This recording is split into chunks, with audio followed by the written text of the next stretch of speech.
Well, welcome back, everybody, to another episode of Tech Whispers podcast. I'm your host, Dan Roberts, and I am excited to feature the Hall of Fame career of Jane Connell. You know, what's interesting is her journey. She didn't come from privilege. She didn't attend an Ivy League school. She didn't even begin her career with a college degree. Instead, Jane built one of the most impactful technology leadership careers of the modern era through grit, curiosity, resilience, authenticity, in an unwavering belief that technology leadership is ultimately about people. From Johnson & Johnson to State Street to Verizon, Jane has spent decades helping iconic enterprises modernize, simplify, innovate, transform at massive scales while developing leaders, elevating teams, and leaving behind a legacy that extends far beyond technology. So today, we unpack the secret sauce behind Jane Connell's Hall of Fame career, including the leadership philosophies, the lessons, the operating principles, and the deeply personal moments that shaped one of technology's most respected leaders. So Jane, first, welcome to Tech Whispers. And before we unpack the playbook behind your extraordinary career journey, I want to start at the end, if you don't mind. And in a few weeks, you're going to be inducted into the CIO Hall of Fame. Big deal, right? This is our industry's most prestigious award and recognizes leaders who profoundly shaped the profession, transformed their organizations, and elevated the next generation of leadership. You've done all those things. And so as you step back and reflect on this journey, I mean, just being very candid, going back to blue collar upbringing, now the Hall of Fame, right? What feels most meaningful to you about this recognition? Well, I got to tell you, when I first found out about it, it was shock and awe. At first, it was, are you really talking to me? um, with all humility, I got to say, uh, it was a moment for me to really reflect. I mean, we probably don't do that for ourselves enough, but super proud. I mean, I have to say, I never, ever had that vision or imagined what my career would be. It just, I didn't architect it the way that it happened. It was just experiences linked together that just um, produced, what the journey became. And when I reflect on it, it's just the parts of the world that I got to see and travel and immerse myself in, the people that I've got to know and cultures that people shared with me on their personal journey, business, of course, focus on the customers and our go to market, which obviously taught you about the world and the impact that you have on the world. But at the end of the day, besides all that, it's that validation that it mattered. So that's kind of what I hold in regard to getting the award is yes, I'd love that I was able to reflect and do what I did, but the validation that it mattered is kind of how I'm viewing the award that all of, 40 plus years of experience and bringing it and bringing myself to it and this amazing world and people that I got to work with, allowing me to have that kind of access is just so rewarding and makes you feel really good. So special, Jane, the whole story. And I think it'd be really helpful if we kind of go back to the beginning, because you've got a special origin story, right? Your upbringing, you've described growing up in a blue collar town, kind of the grit, the hard work, the humility, the resilience, um, you know, just the whole community that you grew up in. And so at that time, I am sure you didn't realize that someday this is all leading to becoming a Fortune 50 transformer strategy tech executive. So looking back now, what did that environment give you, instill in you that shows up in your leadership every single day? I think you said it, the grit. In that blue collar town, I mean, there were no corporations. You either worked in the factory or you owned a business. It was the downtown small mom and top kind of stores that you frequented, but a lot of pride. So I don't know, maybe you could even call it a little bit of ignorance, like, why not me? Why couldn't that be me? And it also gave me that drive to want more, for I do credit my dad quite a bit. He never saw gender in a very, blue collar gender type environment. Most women didn't work. There were no daycares at the time. So everybody was a stay at home mom. And not in our household and not in the people that, were surrounding me. It was kind of an ignorance of, I want to get out, not that it was a bad town, but there was a lot more to offer. I really never saw gender as a role. It wasn't how I was raised. So kind of the tenacity and audacity that why not me and dare to want more. So what I didn't know, I would just go find out and figure it out. And, I did go to college later in my career, which was, some of the self-learning that, it's now a fancy term of you got to be a life learner. Well, for me, that was access. So what I didn't know, I had to go teach myself. And for me, I'm a visual, hands-on type learner. So, if I didn't know something, that's what I did. And, money was never the motivator, but I did, that kind of progression, that kind of want, that kind of drive is what I knew would give me the world that I was looking for, which I couldn't define then, but I absolutely knew that I wanted to make a difference and I wanted more than what this little town had to offer. And there's some really great people. I still have great friends there. But I would say the great came from there. So many nuggets there. I think for today's world, right? You weren't waiting for it to come to you. You were truly the author of your own career narrative, right? Like you may not have known exactly what it looked like or how it was going to shape. And I love the fact that you didn't focus on the money, right? I mean, the money follows, right? That's a lagging indicator. But when we go do great stuff, the right stuff, important stuff, right? All those other things follow. So really great nuggets. And I want to come back to some of those leadership nuggets here in a little bit, but I want to pull in one of your first mystery questioners. You and I both love this feature of the show, and you've. I'm just curious how you feel on being on this side of the mic, right? You right. I'm a So little nervous. It's nice to be the one to ask the question. I don't know where this is coming from. So a little I nervous on know. this side. Well, you're going to know this first person immediately. It's an amazing question, and really going to help us get an up close look at your leadership and how you've bridged all the things you do: business strategy, technology depth, the leadership influence you've had. So let's play the tape and tell us who this is when we come back, and then have fun with the question. Jane, your success is deeply rooted in your ability to seamlessly bridge the gap between business and deep technology roles. What is the single most critical piece of leadership advice you would offer to a rising technology executive on how to build that dual expertise, not just as a skill set, but as the core element of their professional identity to ensure they drive strategic value? I know who that is. That's Ahmed Khan. That's right. He is so brilliant, by the way. He actually is the author of the CIO Hall of Fame nomination. He's the one that surprised me Wow.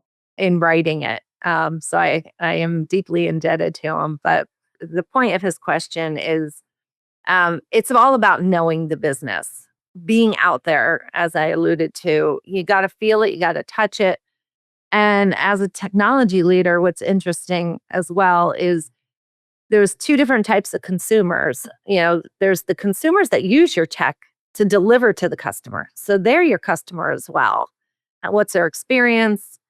How are you, leveling them up to be the most effective that they can be in this whole value chain of what we deliver to the world? And then there's the ultimate customer that buys our goods or services, consumes them, and how are we helping them in their day to day and adding value to them for their lives and every dollar spent. So you got to walk in both of their shoes. So if they're a consumer of your tech, get out there, go in the factory, sit with them, see what this looks like, see what their experience looks like, because that's where true innovation happens.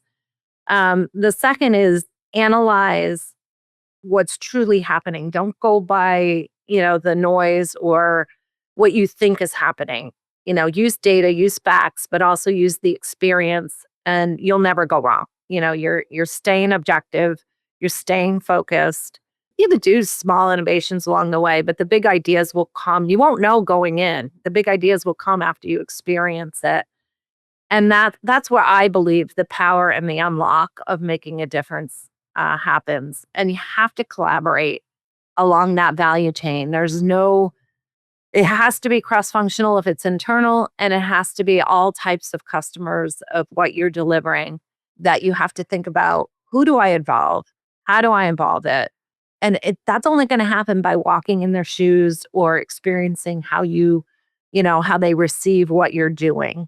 That is the number one thing that makes you most effective, I believe.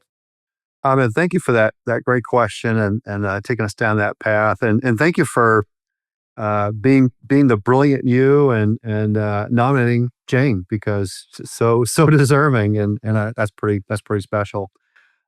Jane, I'm thinking more about your journey, and I'm thinking about something you shared me one time about, and Leanne Russell recently said the same thing. She was trying to hide her past. She was trying to hide parts of the story.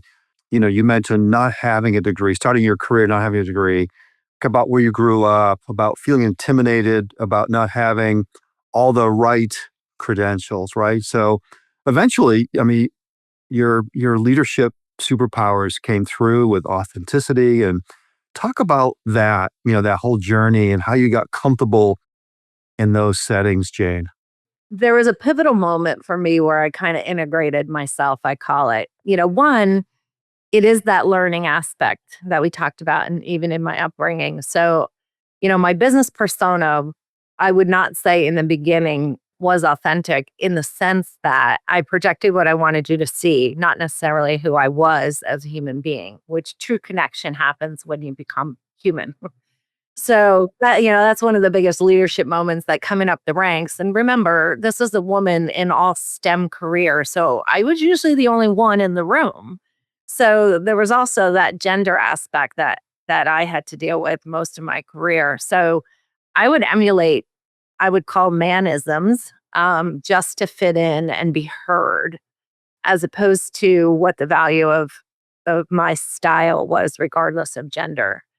So those were I'll call them deficits in my own mind. And it wasn't until I integrated that, one, close it. Obviously, education is extremely powerful. So went on and, got my degrees and got my certifications, and that never ends. That's something you have to maintain throughout your entire career. So those deficits just help with your confidence regardless. So I would say still address them, but it's not a moniker over your head. It's your own mind that's doing that. No one else. No one's projecting that on you. But one of my pivotal moments was, it was in Johnson and Johnson, and I was leading the technology women's leadership. And I just felt, when you talk about imposter, it was, I'm going to ask these women to trust me, to develop their careers, to develop their skills, to take risks. I can't get up there and not be me. So I did my first TED Talk, and I used a story from my childhood, which was, basically playing boys baseball when girls weren't allowed. Made the newspapers. My mother was embarrassed. It was like, it was a big deal. But it was a freeing moment. And I kind of used that to show that that is your uniqueness. That is your superpower, is when you bring your whole self. And that's you as a human. That's you as a professional. That's you in any persona, because we're not one thing. We're a mom, we're a wife, we're a professional, we're a technologist. Like, that's what makes us who we are. So that was one of the moments that I made myself really vulnerable in this huge, hotel conference room, that people were really shocked because of what I projected so well and so buttoned up to really integrate both sides of my personality, call it. And from that point forward, it was actually so freeing. And that's when I realized and got comfortable with who I was and what I projected, and realized how much more I gained in relationships and networking with people because they were getting a feel for who I was, and integrating those things. Powerful. The deficits in our own mind, right? I just made a note of that. Really, really powerful. And Jane, just to reiterate it, your remit as an executive, that can you talk about the dual mandate, the dual remit that you have? I mean, going from where you were to what you are, and can you talk about that? I think all of it is about the experiences and how you stitch them together. I think that's why my career stemmed in, supply chain to procurement to sourcing to operations to manufacturing to now three different industries. So when we talked about it's not how you envisioned or architected it, um, it is how I grew was because of those experiences. And truth, one of the truths as I reflected is I never interviewed for a job. Other than the first one I landed in corporate America, I was always plucked for those startup. And they always had technology as the backbone. So, way back to EDI and old technologies, mainframe, you name it. I was that power user of what could it be and how do we use technology to advance. And jumping from those different experiences and learning is what then created the business view. I always had business first, technology second, which I'm still a huge firm believer of. Tech is for tech. Tech can solve anything. But if you don't know what you're solving, that's a bigger problem. And that's probably, if I were to stitch it together, that's probably the number one thing of how I went from, early in career to later in career is always what's coming, what's next, and being curious enough to try it and figure it out. Working with intermediaries or different partners in that value chain, and figuring out how do you cross those divides. It's not just what's within your purview, but who do you need to work with to change it? One, that's what I get passionate about, and I think it's a lot of fun. Doing the same thing over and over. There's no learning in that, and it gets quite boring. I always said to all my bosses, I'll get you here, I'll get you the innovation, but then to run it and just make it better, I'm not your person. I get bored with that. I mean, the new problem, the new innovation, I'll go figure that out. If there's gray space, I'll find out who do I need to involve and we'll experiment and we'll try things, we'll fail, we'll succeed. But that's that kind of curiosity is how my career really unfolded from one experience to the other or one function to another. So, Jane, you just made a really great point, and I would call it under the banner of the power of self-awareness, right? Knowing what your superpowers are, knowing how you're wired, knowing where you can bring the most value, and when it's time to move on, right? So you did that across different companies, different industries. So maybe you pick that up and double click on that for me. There's a lot to unpack there. I would say changing industry. There's two big moments that was probably my biggest mind shift and learning how to operate differently. One was when I became a CIO, and that was later in career. So to come over some of the top engineers that grew up all tech, the straight tech career, ladder. I come in sideways at a senior level. I didn't have all those building blocks. So part of that, it still goes down to touch it, feel it, immerse yourself. So I would spend time in the data centers. Just you can learn anything. I always said, it's not like you're on the operating table with a patient. That's a little bit different. But you can learn anything as long as you immerse yourself. So when I became a technologist, that's the first thing I did was surround myself with the engineers, and especially, you got outages and network and it's all these things, but I would get the top engineers to whiteboard it, and it was with their mind and my mind not wired the same that we would solve problems. And that's really, really powerful. That was a scary time. But when you go into those kind of roles, one, I was asked, this is one of those, I got plucked by a brand new CIO in J&J. So she came with an outside perspective and just liked the way I thought and the way I included people. And this was a time during the dot-com days and data explosion and things like that. And she just saw it in me. And when she asked me to take over all of infrastructure and running all of the tech, I looked at her, I'll never forget it, and said, "Are you crazy?" And she's like, "No, I need this kind of thinking. I don't need firefighters. I don't need technologists. I need people that understand the business and bridge it." And that's the impact that I want to bring as she was coming into J&J. And, it's interesting when someone asks you to do something you're uncomfortable with, what I've learned is that's the power of ask for what you need to be successful. So we had a very candid conversation to say, if I do this for you, that means when I have an outage at 2 a.m. and I know my gut, I can trust my gut that maybe the engineers are snowing me or, they're barking up the wrong tree. I got to be able to call you and say, here's what I'm thinking. Am I right? Because while I hone in these deeper tech skills, I need you to validate that I'm on the right path. So that I'm controlling risk. And she was like, absolutely. So that was our deal for 1 year. I'm like, give me 1 year and, I'll do this role, but I need to have access to you. And she was like, absolutely. The second was when I left J&J and went into State Street. And then I did the same thing when I went to Verizon, a whole different industry. The CFO is pretty powerful to learn a new industry. So I went to the CFOs and asked them to sit down and explain the business to me. It was show me the profit margins, show me our financials, whatever services, what's the portfolio, who's our dominant brands, what are our services, who's our competitors, where are we sitting against our competitors, what's our threats, what is this, what are we trying to do? And what is our Achilles heel? What are we trying to address? Is it cost? Is it top line, bottom line? Is it outside threats? What is it? So when I joined State Street and I joined Verizon, the CFO was unbelievably generous. We would have weekly tutorials.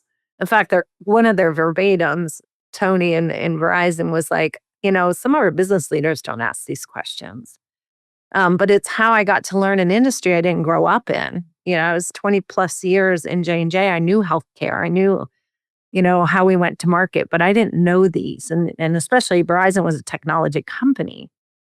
So that was a very different view of tech as, your product. So it's seeking out the right educators. It's surrounding you with people that know things you don't know so that it's closing your gaps because eventually you close those gaps for yourself and that becomes more knowledge in your tool belt.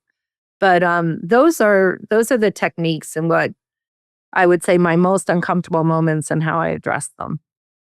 Yeah, I'm thinking about all of our up and comers in our industry, right? And when those answer the call moments happen, right? I just think about what you just shared, like having the crucial conversations with a boss, right? Having, setting up for success, maybe having hard questions. Um, they want you to succeed, right? And so maybe just kind of double click on that. The other thing is find an educator, find somebody who knows stuff, right? Has everyone ever turned you down and said, "No, piss off. I'm not going to help you," right? Like people aren't like that. Like they're excited to share their their thought process, their thought leadership. What's interesting, no one ever says no. In fact, they're flattered. So they're extremely generous. Where you meet resistance is when you're in their house. So when you drive transformation, you're kind of in everybody's house and you kind of know what's happening. That makes people uncomfortable because everybody has, call it the warts. There's things broken. The world is not perfect. Their organizations are not perfect. And transformation is shining a light on that, on how to think about things, how to address problems. That's when you meet resistance because it's, what are you doing in my house? I got this. So one of the call it methodologies, and I truly believe this, so you can do it in your own personal life as well, is be the advocate for getting them the resources. It's not that they don't know that they have this problem. It's either now they own it too long, so it's kind of their problem. And you can come in and, you're looking at it with a broader lens. So, I've bridged this resistance by bringing them in and say, look, I'm here for you. We all need success. I am not here to show what's working, what's not working. But you haven't gotten funding or you haven't been able to hire. I mean, there's reasons that these gaps exist. And they're organizational or cultural norms. It's nothing they did wrong. So as the new person coming in and shining a light on it, you actually can be a conduit for them. So many times, especially in transformation and these, different companies, I have that window. It's like that first year. You have that window that you can say, look, this is the problem. We don't need to talk about how it got here. That does no one any good. But with this, and this, and that could be funding, resources, access, whatever it may be, I can get it here. And here's the outcomes and take the accountability. But now you're bringing along everyone else because they're like, oh, okay, all right. You're incorporating my needs into what you need, and that's a win-win for everybody. So, that's kind of the methodologies I've always used is, how do you bridge the divide and how do you serve the greater good with the outcome that you're trying to drive? And if 9 times out of 10, there's an alignment there. It's just you got to uncover it. Yeah, so it's very disarming, right? You become, like you said, be a conduit, not a threat. And yeah, they do own it. The monkey's on their back. And but then a year from now, it's going to be your monkey if you don't solve it, right? You got it. You got it. Help Oh, me help you. oh my gosh. Well, another mystery questioner, someone who's going to really help us unpack your superpowers, your Jane, and one of your Jainisms that he respects and really appreciates, and kind of talking about your ability to have that rigor and transformation and innovation and business value creation. So let's listen in to this amazing thought leader. Jane, you are adept at reimagining value chains and enhancing go to market strategies. Can you share the PIOism or piece of advice you most frequently give when encouraging teams to shift their thinking about growth and development to achieve differentiation and commercial success? All right. So that's Sudarshan, and he was a peer CIO running actually all of infrastructure that we were just talking about. So to his question, it is about focusing on the outcomes. To shift people's thinking, they have to know what they're playing for. And 9 times out of 10, people don't articulate that very well. You'll get the surround sound of it, but you won't get what are we aiming for. And that's where true alignment comes from. And I can tell you from CEOs down that I've driven transformation for, they kind of describe what it is, but they don't really define what success looks like that is measurable and tangible. Because if you can't make it measurable and tangible, you're chasing something you don't know. So that shift in thinking, and it's hard. It's hard to get people to articulate that. And in fact, there's a lot of humility in getting someone to say what they don't know. They can feel it, sense it, but they actually can't define it. So when I think about reimagining, one, it's creating that safe place for people to share and build upon one another and have humility on here's the piece I know, here's what I don't know. And through those conversations, it kind of becomes evident on how do you do reimagining with unlikely, call it bedfellows that you put in a room. They'll be like, why am I here? Or why are they here? Or but that's where true innovation comes from, because when I can see what we're aiming for, then I know who to involve. Then I know what kind of thought leadership inside and outside. Most people don't think about outside. They always think inside that you have to involve. And then that's where you can get people to shift because now they can see it. It's like, oh, all right. They put up artificial boundaries on where they work. And unfortunately, there has to be a management structure for all of the internal systems of a company. And I'm talking compensation and incentive and those kind of systems. But unfortunately, that becomes the way you operate and this artificial boundary of how people think. You got to get them out of that mindset and really focus end to end on what the art of the possible is. And that's where that reimagining comes from. Well, great question, Sebastian. Appreciate that very much. And You know what? I'm going to play another mystery questioner right now. Another one of your great colleagues, another fellow transformer, and going to really unpack some of your muscles that people really admire you in, Jane. So this is going to take a minute to listen into. So hunker down. This could be a great question. Jane, it is an honor to ask you a question today. You've built a career as kind of like an ultimate fixer, an executive who can step into any highly complicated, deeply entrenched environment and sort of like untangle the spaghetti. Verizon, State Street, J&J, wide variety of experience. You have a unique gift for seeing the big picture, taking these just massive cost centers and turning them into strategic advantages. So when you parachute into a new, highly complex organization like that, what does your first 100 days playbook actually look like? How do you quickly diagnose what the friction is versus what people say it is, where the kind of trust centers are, the spheres of power are, what the frontline sentiment is, what the kind of like boardroom side conversations are to drive the enterprise-wide change that I have seen you drive? I love that question. I love that question, Jane. That's Avi, and he was in my transformation group. So he's been a big part of watching this and creating this. He's being humble. He's been a part of this. The first 100 days is a listening and seeing tour. I'll hear people out, but then I go and validate. So, and he's heard this a million times. I'll say trust, but validate. And it's hearing everyone's perspective. What's really interesting is you usually find the commonality of people's frustration or what they're afraid of, what they want to address. And it's not always what they say. So going on that listening tour, and that does not mean just senior leadership. That means the people doing the work, which is most important.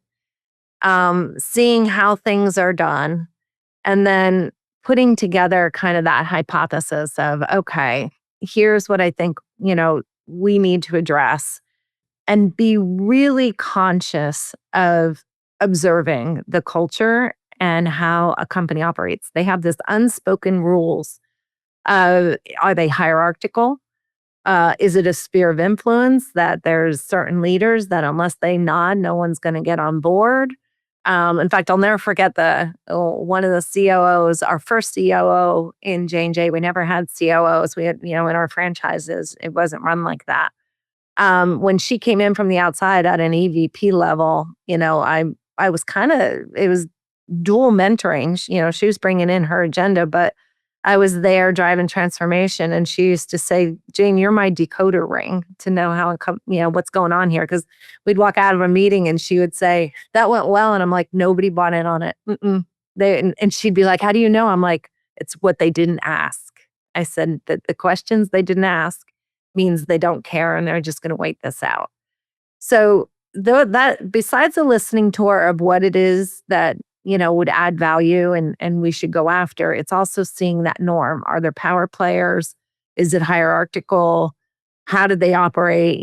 Some companies you got to walk the square and sell it before you go in that presentation asking for a decision. Others bring in one slide, be impactful, take accountability, get the decision you need and go. They're very, very different. So you have to read that.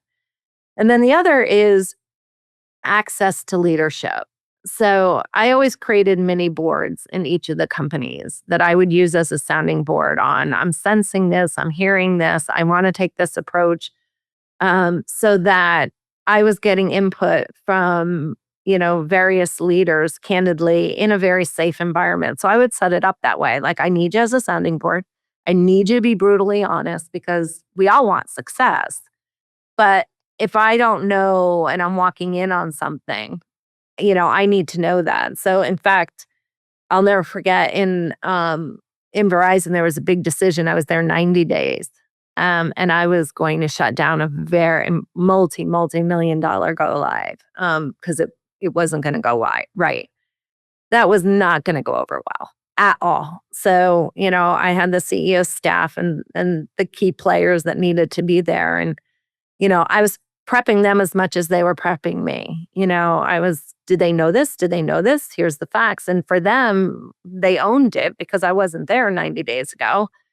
So I was like, all right, I want this to be a positive conversation. It's not going to be popular, but I'm going to go in and here's what I'm going to recommend. What are your reactions? Because I need you in that room supporting me, not all of a sudden, it's my problem.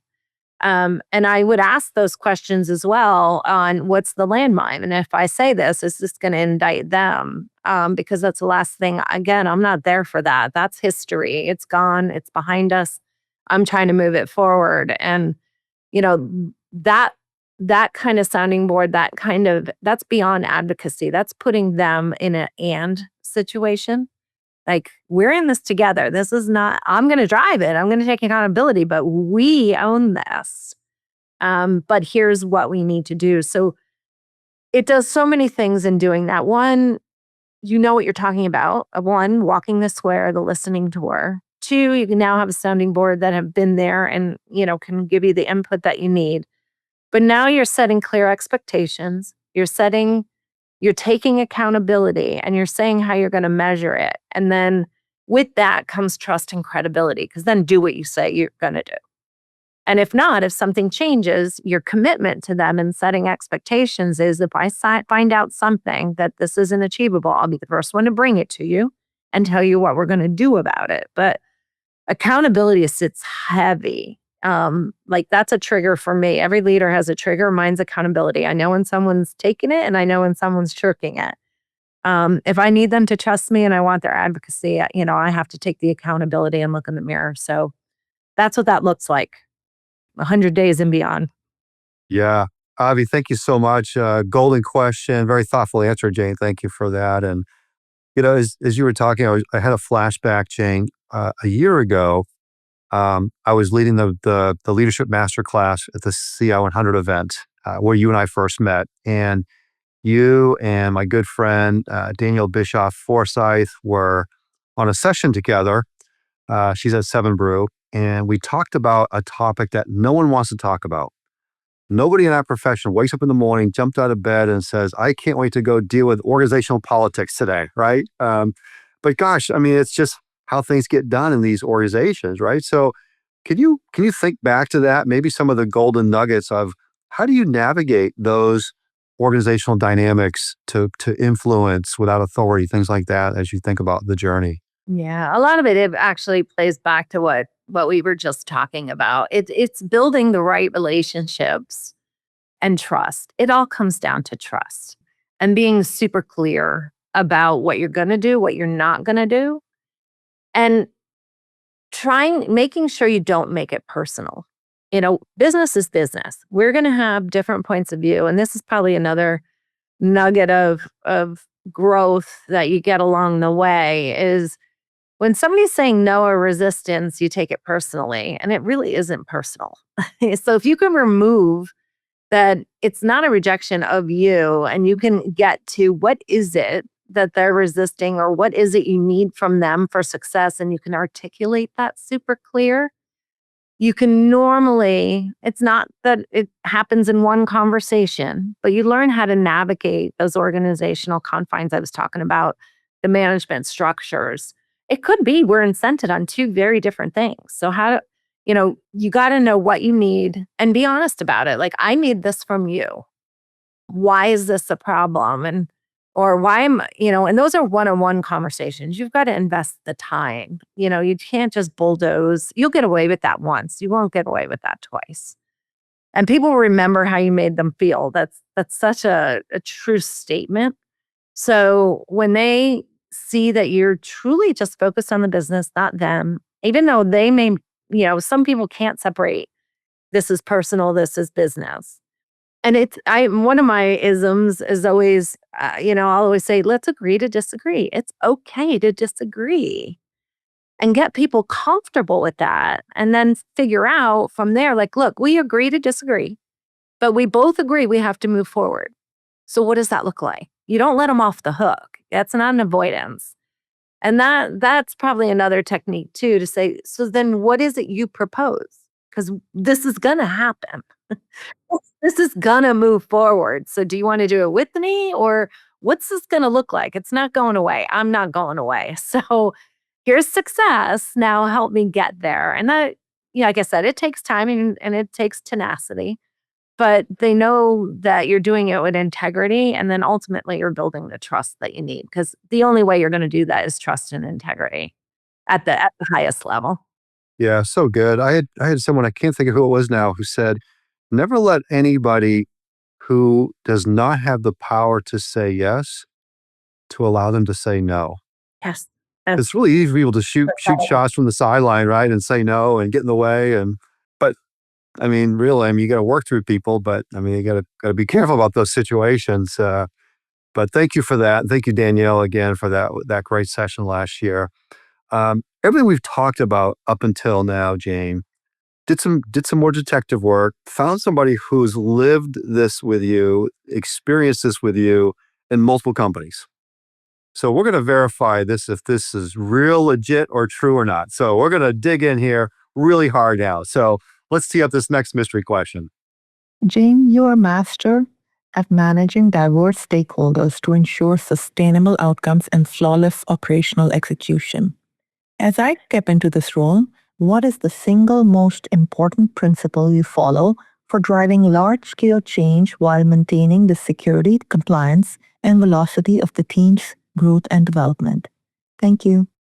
We're going to cut it right there again, Jay, with, Geeta has lived with you in how many companies now? Tell us about her first and then answer her question.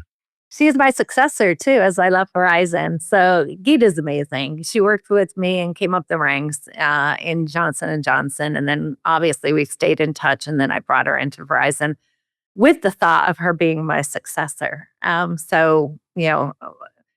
Hiring her into the company was brilliant, and Verizon has embraced her so well. She's so smart. But that is a very thoughtful question. And, the number one thing she and I always talk about, in fact, we were just talking last week. It is about integrity. And it is about building that trust and safe place, and to take those educated risks. And that's that transparent. What one of the methodologies or tools is transparency. So it may not be popular, but you're making it very clear the risk you're taking, what you're doing to mitigate maybe that risk or make that decision, what the trade-offs were. So you're bringing people inside your thinking, but at the end of the day, then you get people to buy in, to follow, and be invested in your success. So, if you're taking a compliance risk or a cyber risk, like bring the CISO in or bring the compliance officer in and bring them in early. Don't wait for the audit later. And it'd be like, here, it's back to that question of, do you see any other way? Like, we've got to do this. And I know that it's going to hit the boundaries and could open us up to, certain compliance or risk items, especially when it's large scale and ugly and hairy. That's the reason it wasn't done. That's why half of the situations that we're transforming exist, because it's just hard. But when you get the right stakeholders involved and just promise, the transparency, and to do it with the integrity of, calling it when you need to call it and make it transparent when you need to call it, then you're going to get to success. So, through doing that, it's taking educated risks, it's creating the fellowship and buy-in that you need, and then celebrate it when it didn't happen, especially like with all of their help, you got to the other side and things they thought were daunting, or to your point before of just being a roadblock, but then making them part of the solve, and managing that risk and mitigating that risk or whatever it may be. Celebrate it. And we never do that. And when you celebrate it and people see it, they want to be part of it again, because it's invigorating. People just don't do the unnatural or take risks because it's scary and you feel alone. But when you're doing it as a team and then you celebrate that team for, being the problem solvers and giving them the safe place to innovate and make it happen, you create something that's contagious. Yeah, such a great point. We are not very good at celebrating. We just move on to the next thing You got it. right. But such a powerful thing to do. You get people to the top of that hill and what happens? You look out and you thought you were at the top, but you realize actually there's another bigger hill right behind it, right? And so Absolutely. You're in cover more. right, exactly, exactly. Jane, sometimes there's a lot of power in the nuances. Words matter. And something that you shared with me one time, I'd love to have you double click. It's one of the true Jainisms. And you said it's no longer about org structure, it's about workforce structure. So talk about that, but also think about the next generation workforce. Think about what do they need from leaders today more than ever. And when you double click on AI, that's why this is hard, exciting, but in the same manner, it's intangible right now. AI doesn't see boundaries. So when it looks at processes and it navigates across the company, that's how work gets done. The org structure is not how work gets done. That's how we just organized how work got achieved. And that's actually archaic now. And to truly unlock AI means there are no boundaries. And in a true end-to-end go-to-market, the way every company from commercialization through the value chain to then revenue realization, those are not disconnected processes. That's an org structure, but that's not how a company operates. So the leaders of tomorrow, this is that get out of your office and you better understand from beginning to end. And I am a supply chain geek. So from whether you're manufacturing and raw materials and acquiring them to whatever your business is, whatever it is, you need to understand. And I call that the full go-to-market strategy and get out there and go see it and understand all your partners along the way. Then and only then do I think you can unlock AI and you can unlock what the art of the possible is. So we've always had automation, but it kind of automated what we did. AI is unlocking what it could be. It's also understanding how much human intervention is there. That's why most of these experiments right now fail. It's always upstream. Upstream, the downstream part of the process kind of gets the raw end of the deal, if you will, because that's where all the sins get uncovered. And then there's humans firefighting or manually correcting things or manually handling things where the true power of AI, you want that to be seamless. And that means business and process reengineering. And that's not a new term, but AI is shining a light on it. Because if it's broken in between there or there's a period in there that, part of the process that's manual, you're going to fail.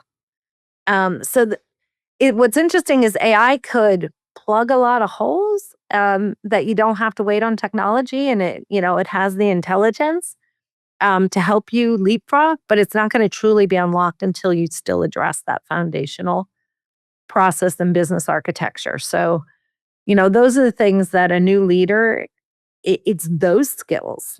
You don't have to code anymore. It's not about the interoperability of writing code and your middleware and the stack of, the whole stack of technology. Yes, that's there, but that's as seamless as, and automated as anything can be. So now it's really about the architecture. You've got to know the three types of architecture: your business go-to-market, your process on how it's delivered architecture, and then the technology you have to architect to enable it all. So important. These are just people need to go back and listen to this again and capture this. Such good golden nuggets. I've got a couple more mystery questioners, Jane. Before I go there, I want to pivot to the Tech for Good scholarship.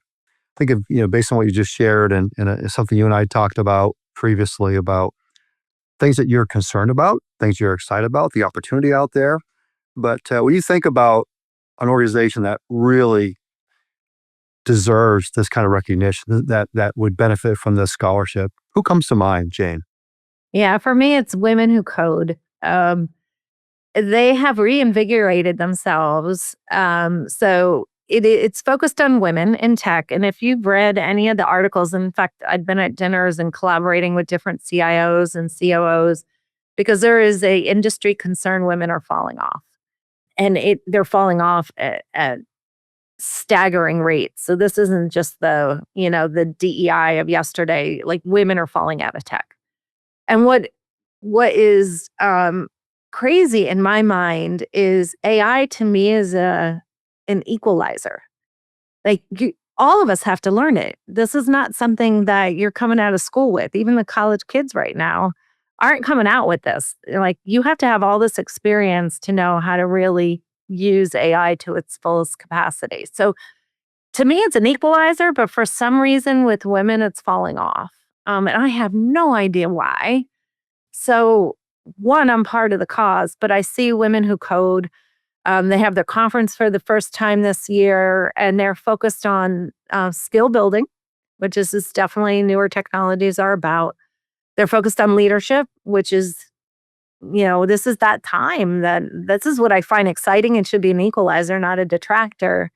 Is if you know the business, you can get up and lead. It doesn't matter what function you're in. Like I said, it's all about the architecture we just talked about. And they're also focused on how to maneuver new careers, because I do think these are going to create new career paths, not your static functional career paths. It goes back to what we were talking about of a workforce structure, how work gets done, and that's not going to have function behind it. So women who code are revigorating themselves and focused on that, and I'm heavily invested in their success. Well, thank you for that. That's someone who new to my radar. So we're excited about them. We'll get them plugged in, and please connect us with that. I know you've just recently met with Keith Ferrazzi and Leanne Russell. Both people have been on my podcast this year and addressing this head on. So thank you all for that good work. Well, let's wind it down with a couple of great mystery questioners. I think you're going to recognize these voices, but let's just jump into this one and kind of a revisit of the journey. Jane, I've had the unique perspective of watching your distinguished career unfold from the inside, seeing not just the public successes, but the private moments of growth. What do you believe is the most significant personal change or period of growth and development you experienced? Perhaps an early career lesson that truly shaped you into the master of managing diverse stakeholders you are today. That's my husband. It's somebody who kind of knows you pretty well, right? Yeah, that's my husband. Thank you, Tom. He sounded so serious at first. I was like, who is that? I love it. Oh my goodness. Yes, he has seen every side of me. Actually, he knows me better than I know myself. None of my career could happen without him.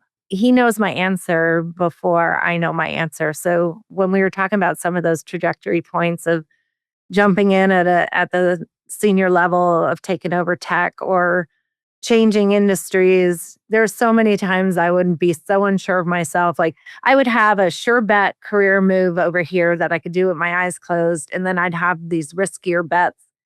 He always knew I was going to go for the riskier ones, but I would bore him to tears probably with all my thoughts and the way I was thinking about it. And then when I come up with the riskier decision that I always took, he'd just look at me and go, "God, that took you long." He always knew it, but he also, I have to say, he and my boys have just always embraced, who I am and my drive. So I would say the biggest moments for me were exactly those things. Where did I take the most risks that had I could fail much higher rate, and that just never was an option for me. I get excited about the unknown because I know it goes back to you can solve anything. It's just, who do I have to talk to? Where do I have to immerse myself? Who do I have to surround myself with that are better, smarter than I am? My gift is getting them in a room and getting us talking about something that matters and then helping organize how to move it forward. That's what I know I'm good at. But it's with all of them orchestrating it that makes the success. Wow. Thank you, Tom. There's another generation of leaders right now who are going to inherit what we're creating, right? And so I've got one of those folks who've got a great question for you. And so let's see if we recognize this voice. As I look forward to welcoming my new daughter, your granddaughter, and thinking about her future in a world increasingly run by technology, what is the most important lesson you hope the next generation of girls and young women can take from your career as a trailblazer in women in tech? I've got crazy goosebumps right now, as I'm sure you might, Jane. So tell us who that is. Well, that's my youngest son, Tyler. And actually, I have this Friday a 7-week-old granddaughter. She's already here. So no longer to be. She's here. She's amazing. That one got me choked up, I got to say. So keeping it together. I have a saying, it's an unknown author, but a saying that was in my office, has been in every office that I have, is now in my home as I brought my office home. And it says, I want every girl to know her voice can change the world.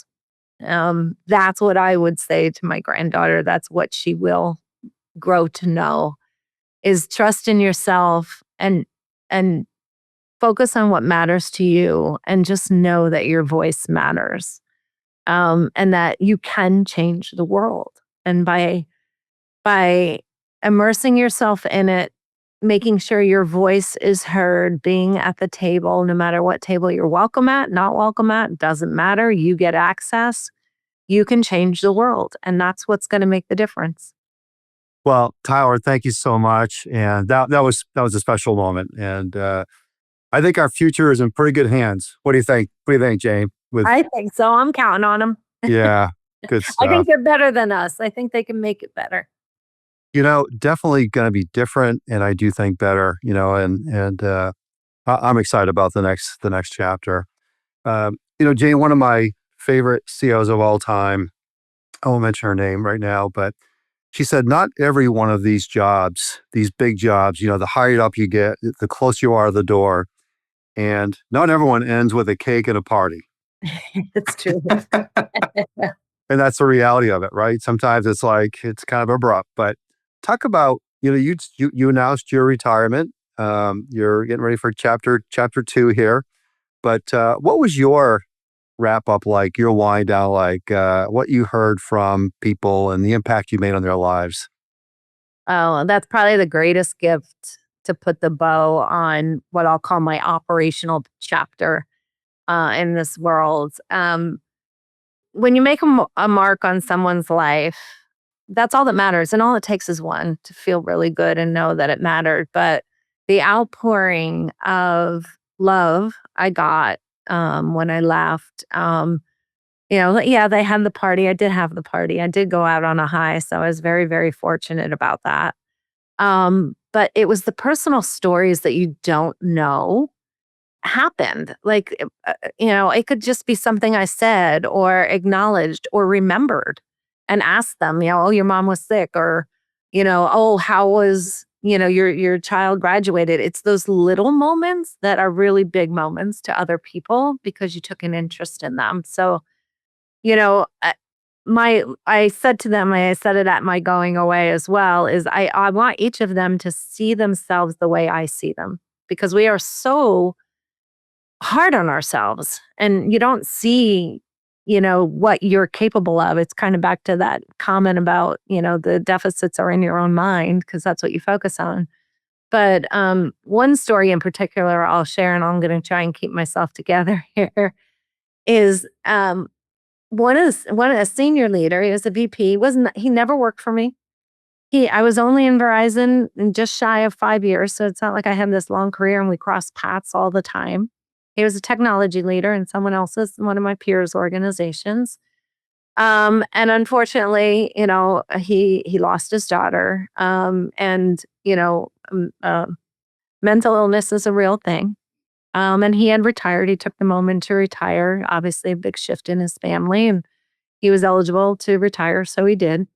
And did so really quietly because it was a different moment for him. And in my retirement, it was only a couple weeks, I was still unwinding, and he asked if we could have a call.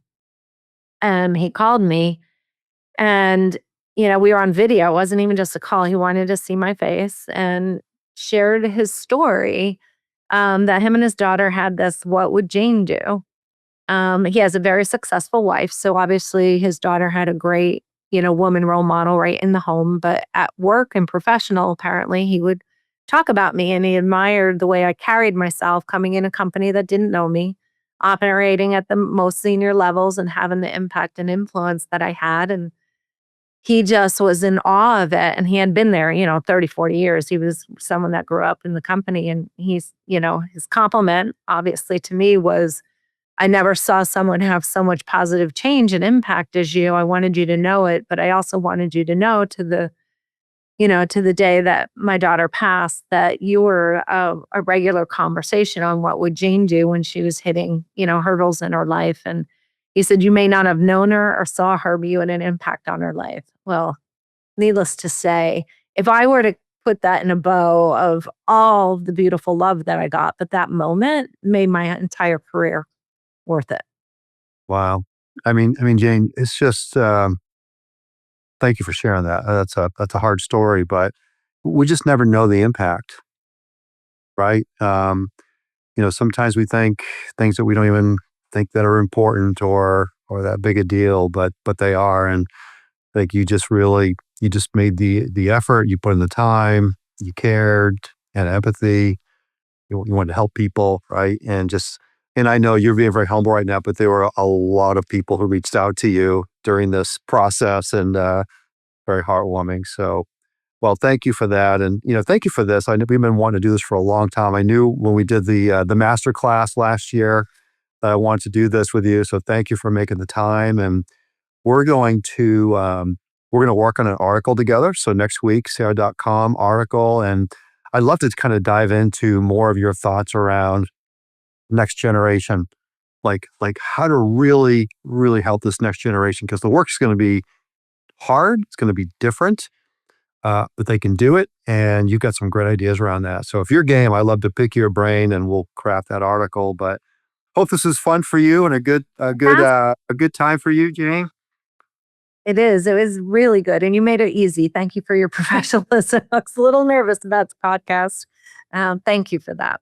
Yeah, you bet. You bet. Well, we'll leave it right there. And everyone, go back, listen to Jane again. So many magical moments, just golden nuggets there. And definitely great for the playbook because there's so much to learn here. So, with that, we'll wish you all well. And thank you, Jane, and excited for her next chapter. Bye for now.